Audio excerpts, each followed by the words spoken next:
ደም በላይ ላይ መፍሰስ ጀመረ። ወላሂ ምግብ ከበላው ወደ 8ኛው 9ኛው አካባቢ እየደረሰኝ ነው። አሁን ሲያዩኝ እንዳለ ሰው አበደ። በቃ ሊያነሳኝ ሲል ደሜ እንደዚህ ነው።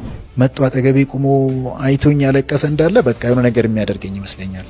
ጮኩኝ፣ ክፈቱልኝ አልኩ። በር መታ መንበል ምንም ነገር በቃ ደክሞኛል፣ በጣም ደክሜያለሁ። ምንም ነገር የሚሰማኝ ሰው የለም። እንደዛው ይዛ ውስጥ አሁንም ማታ መጡ። አመት በአመት ወልዳለሁ፣ አመት በአመት ይሞታለች።